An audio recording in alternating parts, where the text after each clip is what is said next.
ummanni Oromoo aarsaa kumaa kitila kaffalee bu'aa bahii hedduu keessa ce'ee har'a gahee jira.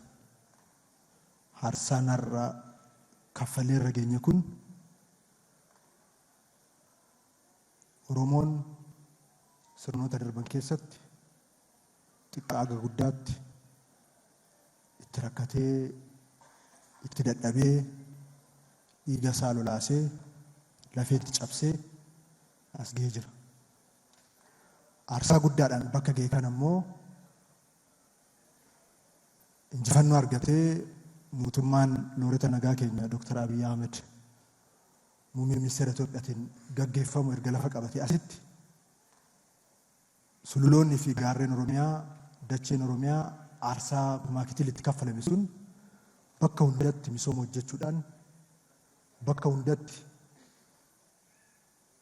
siidaan itti dadhabame sun akka dhaabbatu qe'een Oromoo qe'ee misoomaa akka ta'u misoomni immoo qe'ee hunda keessa akka jiraatu qe'ee hunda keessatti misooma jiru sanaan dadhabbii bara baraaf itti dadhabe sana akka deebi'ee ol ka'u akka qe'ee isaatti ilaallatu gochuudhaaf mootummaan naannoo keenyaa sadarkaadhaan caasaan jiru waliin qindaa'ee tokko ta'ee tokkummaadhaan halkanii guyyaa hojjechaa jira. Kanaaf hojiiwwan Oromiyaa keessatti hojjetaman iddoo hundatti hojjetaman siidaa qabsaa'ota keenyaati, siidaa dhalootaati, siidaa aarsaan hedduun itti kaffalan. Iddoon har'a argamnu kunis galmi Aarsadees, qe'een Aarsadees, warra Aarsadee haala kanaan misoome aarsaatti itti kaffalan. Aarsaa sanaaf kan dhaabbatee dubbatu dhaloota kan ittiin ijaaru, dhaloota kan ittiin qopheessinudha. Kanaaf warri bulchiinsa magaalaa Bishooftuu, hooggansi magaalichaa, hooggansi naannoo irraa asitti isin deeggaraa ture hundisaa hojii kana yeroo hojjetamu magaalaan kun magaalaa turizimii guddaa taatee sadarkaa biyyaatti sadarkaa Afrikaatti akka mul'attu beekumsa sana akka qabaattu gochuudhaaf hojii hojjetamaa jirudha. Jalqabbii gaariidha. Jalqabbiin kun garuu kiiloomeetira 1,000 yoo ta'e gana meetira walakkaarra jira. Kanaaf meetira walakkaarra dhaabbattanii baay'ee utuu machaa'in meetira 999 walakkaatu isin hafaa. Kanaaf wal harkaa fuutanii caalmatti xiyyeeffatanii akka hojjettan asumaan isin jajjabeessuun barbaada.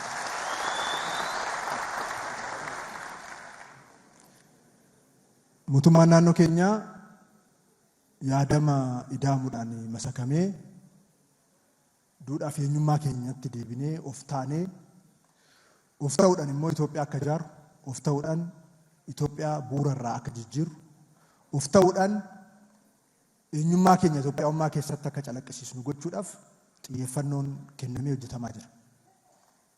Adeemsi of ta'uu kun jalqabamee jira. Adeemsa of ta'uu jalqabne kana dhugoomsuudhaaf mootummaan naannoo keenyaa yaadama ida'amuu giddu galeessa godhatee haaromsa aadaa gaggeessaa jira. Haaromsa aadaa gaggeessinu kana kan awwaaraan uwwifame awwaararraa kaasuudhaan awwaararraa rukutuudhaan kan dhokate kan awwaalame immoo awwaara keessaa baasuudhaan kan aadaan biraa maqaa ammayyummaatiin kan dhufee dukkaneesse immoo dukkana sanarraa saaquudhaan eenyummaan keenya ganamaa akka dagaagu, akka guddatu, calaqqee keenya akka ta'u gochuudhaaf xiyyeeffatamee hojjetamaa jira. Haaromsa aadaa jalqabame kanaan tarkaanfii xiqqoo fudhatamteen bitaaf mirgaa kan wacamu jira. Wacni kun karaa sirriirra jiraachuu keenya agarsiisa. Tokko tokko alaabaadhuma abbaa gadaayyuu maaliif baay'iftan jechuu jalqabee jira. Hin baay'enne reefu mul'ate.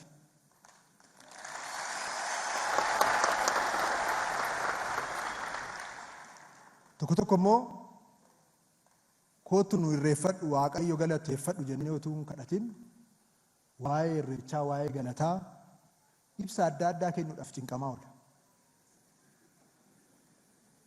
Warri sunis jireenyi isaan cinqe jireenya isaan cinqe irratti haa qabsaa'an malee nuuf hin rakkatinaa.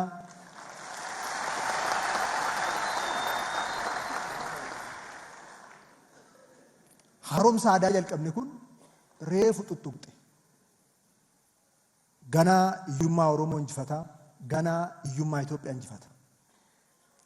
Ganaa ammayyummaa dhugaa Oromiyaa keessatti, Itoophiyaa keessatti lafa qabsiisa. Haaromsa aadaa jalqabame kun duubatti deebi'uu hin danda'u.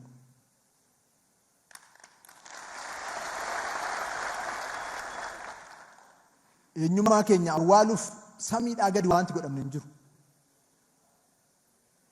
Sana hunda ofirraa gaggeessee as ga'ee jira eenyummaan keenya. Ammaan booda immoo baay'ee rakkisaadha.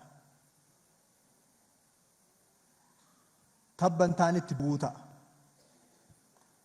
Kanaaf gorsiin isaaniif qabu tabban taanitti hin bu'inaa, hin cabduu.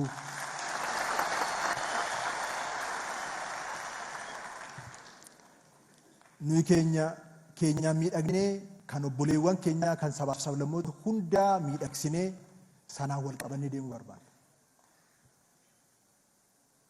Wal fudhachuu, wal tiksuu, wal mul'isutti amanna. Keenyas hin tiksinaa, kan obboleewwan keenyas hin tiksina. Keenyas hin mul'isnaa, kan obboleewwan keenyas hin mul'isna. Karaa kanaan Itoophiyaa'ummaa dhugaan lammata duubatti deebi'uu hin dandeenye kan ijaaru. Isa kana immoo hiyyummaa injifachuudhaan, duubattafummaa injifachuudhaan sirna cimaa dhalootaa dhalootatti darbuu danda'u akkuma akaakilee fi abaabileewwan keenya tolchanii bu'aa bayii ce'ee as akkuma gadaan ga'e ceessuudhaan akka duubatti hin deebinetti goonee utubuutu amanna. Karaa sanaan deemna. Kanaafuu wal qabannee kallattii badhaadhina Itoophiyaa milkeessuu, badhaadhina naannoo keenyaa milkeessuu hundi keenya iyyuu akka wal qabannee tumsinu halkanii guyyaa hojjennu asumaan waamicha koo dhiyeessuun barbaada. Irreechi hora Finfinnee boruu hin gaggeeffamaa. Irreechi hora Arsadee iftaan hin gaggeeffamaa. Horoonni lachuu baay'ee miidhaganii jiru, haala addaatiin qophaa'anii jiru. Horri Finfinnees haala addaatiin bulchiinsa magaalaa Finfinneetiin qophaa'ee jira. Horri Arsadees haala addaatiin bulchiinsa magaalaa Bishooftuutiin qophaa'ee jira. Hundi keessan iyyuu dhaqaa itti irreeffadhaa, gammadaa, waaqa galateeffadhaa. Eenyummaa keessan agarsiisaa isiniin jechuun barbaada. Irreechi kun Waaqayyo nu gargaareera, nagaadha. Ayyaana nagaati, ayyaana galateeffannaati, nagaadhaan xumuramaa. Waaqayyo immoo nu faana jira. Hundi keessan iyyuu akkuma ammarra miidhagdanii mul'attan warri qe'ee jirtanis miidhagdanii yaatanii miidhagina iddoo lamaan kanatti uumame keessatti qooda akka fudhattan isin jajjabeessuun barbaada. Qaamolee kana keessatti dirqama keessan bahaa jirtan hundi keessan iyyuu dirqama keessan sanaaf jabaadhaa itti fufaa isiniin jechuun barbaada.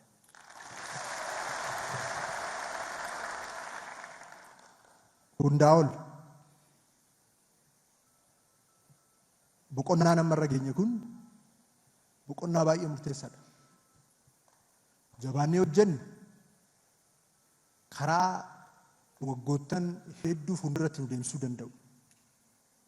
Kan itti keenya of dagannaa hambifnee waan xixiqqoodhaan quufuu dhiifnee yoo jabaannee hojjenne boqonnaa haaraa kan itti saaqu. Yoo of dagannee waan hin taane keessa galle, waan xiqqoodhaan gammaduutti galle immoo rakkoon taaneef kan itti saaxilamnudha. Kanaaf waan xixiqqoodhaan gammaduu, wal galateeffachuu, machaa'uu dhiifnee waan gurguddoo nu fuuldura jiruuf hiixannee halkanii guyyaa harka wal qabannee akka hojjennu of dagannaa keessaa baanee ergama dhaloota ittaanuuf ta'u kana karaa akka qabsiisu isaaf immoo hundi keenya iyyuu dirqamni seenaa nurratti gate aarsaa barbaachisu hunda kaffaluudhaan akka jabaannee hojjennu asuma waamicha koo dhiyeessuun barbaada. Galmi kun baay'ee bareedaa, nama 2500 qabataa. Warri magaalaa Adaamaa waan addaa maal godhanii achi harkisu Alamaayyoo caala jennee of gaafatu jedheen yaada. inni kun haroo qabaa kiiloomeetira 5 iddootti namni kaachuu danda'u wakii gochuu danda'u qabaa iddoo namni itti boqochuu danda'u baay'ee qabaa isa kanaan akkamitti hojii walgitu hojjeta kan jedhu magaalonni hundumtuu Shaggaris hundoo of sakatta'uu qabaa Finfinneen irree xiqqoo achi tarkaanfatee jira warri kaan garuu of gaafattanii jabaattanii akka hojjettan asumaan waamicha dhiyeessuun barbaada qaamoleen nageenyaa sadarkaa adda addaatti argamtan halkanii guyyaa hojii kan hojjechaa jirtan irriiba malee boqonnaa malee uummanni keessan nagaadhaan ba'ee akka galu irreechi kun akka milkaa'u qaamoleen hojjechaa jirtan qaamoleen miidiyaa hundi keessaniyyuu galatoomaa ulfaadhaa jabaadhaa isin jechuun barbaada ayyaana gaarii ayyaana milkiseefaa ta'u. Obboleewwan keenya Keeniyaa irraa dhuftan baga nagaan dhuftan qe'ee keessanitti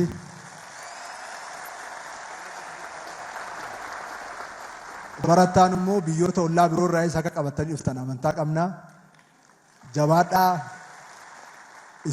isin biratti irree dhufnee irreeffannaa galatoomaa ulfaadhaa.